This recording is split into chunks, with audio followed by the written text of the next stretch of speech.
La peor decisión de mi vida. En la primera parte de la historia, que se las voy a dejar en comentarios, les conté sobre la peor decisión que he tomado en mi vida, la de ingenuamente aceptar una ayuda que me salió muy cara. Buscando tranquilidad, me sentí en un lío o mejor, en un infierno que no se los deseo a nadie. Fueron muchos años de llanto, porque me sentí humillada y fracasada. No quería aceptar que me había equivocado y sentía que no tenía dónde huir. Ingenuamente, pensé que el tipo quería ayudarme de verdad y que por estar enamorado y querer impresionarme, había puesto esa propiedad a mi nombre, porque era de esos tipos que enredaba a todo el que lo escuchaba. Se veía muy amable y decente, trabajador y generoso, pero todo eso era una mentira. Poco a poco me empecé a dar cuenta de la verdad, y si no respetaba a la mamá, pues ¿qué podía yo esperar? Aunque tarde me di cuenta de eso. Cuando se intensificaron los problemas, me di cuenta que también él estaba como dueño del lugar donde vivía y que no podría tomar decisiones sobre el inmueble por la figura como se había radicado los documentos. Todo lo tenía calculado. A mí en realidad eso no me importaba en lo absoluto. Yo no me había ido a vivir en ese apartamento pensando que iba a ser mío. Yo esos pensamientos no los tenía simplemente porque yo no crecí en necesidad. Mi papá se esforzó bastante por darme a mí y a mis hermanos todo lo que necesitábamos y también me había enseñado a trabajar.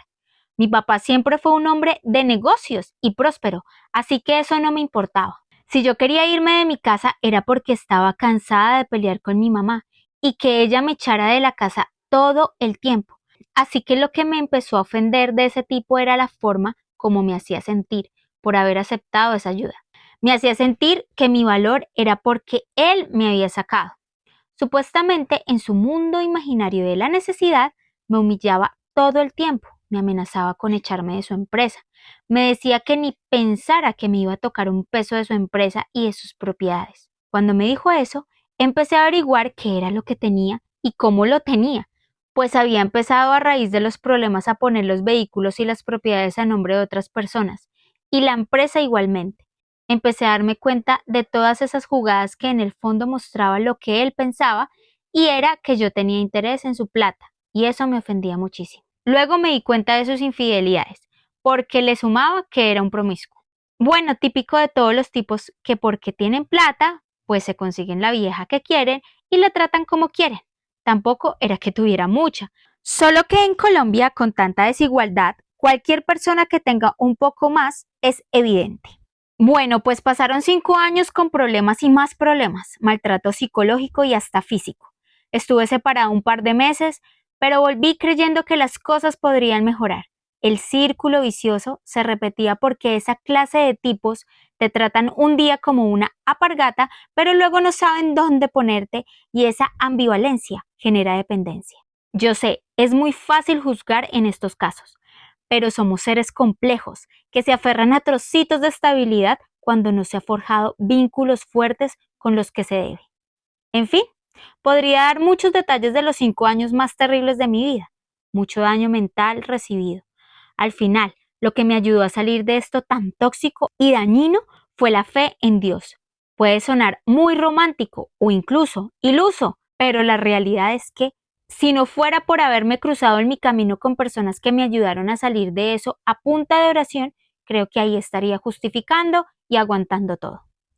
Así que de la peor decisión de mi vida salió la mejor que me hubiera podido pasar en mi vida y en mi familia, porque muchos conocimos en realidad que es vivir con fe en Dios en el corazón. Orando fue que un día paré de llorar y tuve las fuerzas para decir no más, hasta acá, ya estuvo bueno, como dice mi papá.